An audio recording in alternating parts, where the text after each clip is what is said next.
HTTV in association with Absolute Warehouse Services, joined by Danny Cowley after the defeat at Middlesbrough today. Danny, give us your initial thoughts on the game. It was a tight one, but we did have two massive chances to score in the second half.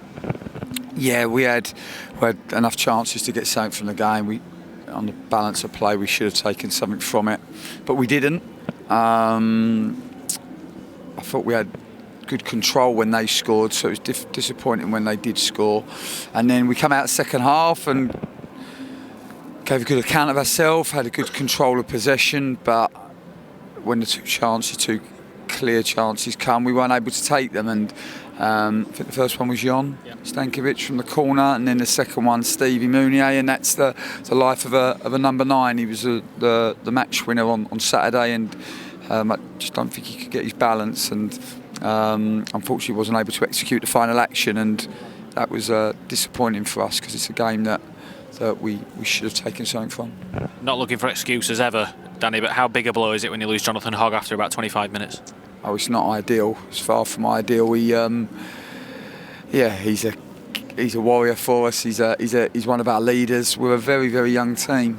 You know, we're very, very young, and I thought it was a young performance today at times. I thought it was up and down. I thought there were some really good moments, but we didn't seem to be able to play with the consistency that we would have liked. And sometimes that happens with young players. They're here 1 minute and then down there the next. And I thought there was a few of our players today that gave those types of performances, and you have to be consistent. You know, you have to be consistent with your preparation. You have to be consistent with your training. You have to be consistent with the way you recover and with the habits and behaviours that you live your life. And if you do that, then you normally carry that consistency onto the pitch. And that's what we've just said in there to the boys after. But we're a young team, but they're full of enthusiasm, full of desire to want to learn and want to get better. And for me, that is very important. Talk about enthusiasm and desire. One of the pluses today was getting Lewis O'Brien back on the pitch after a 4-game absence. Good to get Lewis, yeah. First time he's been on the pitch for nearly 4 weeks, and he brings a bundle of energy. Probably wasn't expecting to use him for as long as we did, but he's a physically strong, mentally tough, robust boy. So he was able to cope. We had Josh Caroma on the bench today, who has had food poisoning and hasn't been able to train or travel. He just looked pale to me, and I kind of wanted to bring him on because the game needed a bit of an attacking spark. But I think it's hard when you have young players in that position. So we decided against it. But hopefully now we can get him well, and he can be back in contention for Sunday's game. Same starting 11 that started the game against Nottingham Forest, but a slightly different idea today, Danny, against Middlesbrough. Just explain what the thinking was behind the shape today.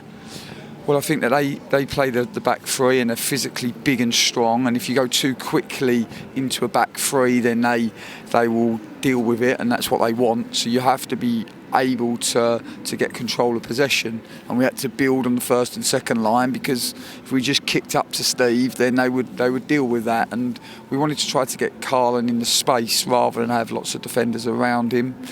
I thought we actually built well at times. I don't know what the possession stats were, but about 60% to town. I would anticipate they were significantly in our favour. We felt that the last couple of games, the Wigan game and the Nottingham Forest game, that the games have got a little bit stretched, and we've been too eager to counter and forced our play at times, and we wanted to try to find that balance where we could get some positional attacks. That the system that they play means that if you can get hold of the ball, then you can hurt them, and I thought we did that. I thought we did that at times, but again, go back to it, when you're trying to play that way, it's tough for the players when you've got 11 right footers on the pitch, which is how we started. And then even when we get Lewis O'Brien, he's obviously in a central position rather than being in a wide position. But these are the challenges that we have in front of ourselves, and we're trying to work around them as best as we can. And like I said, we come up short today, and we're disappointed with that. Good thing about the festive period is when you are disappointed, you get the chance pretty quickly to try and put things right on the pitch. Blackburn on Sunday at the John Smith Stadium. What's the plan between now and then?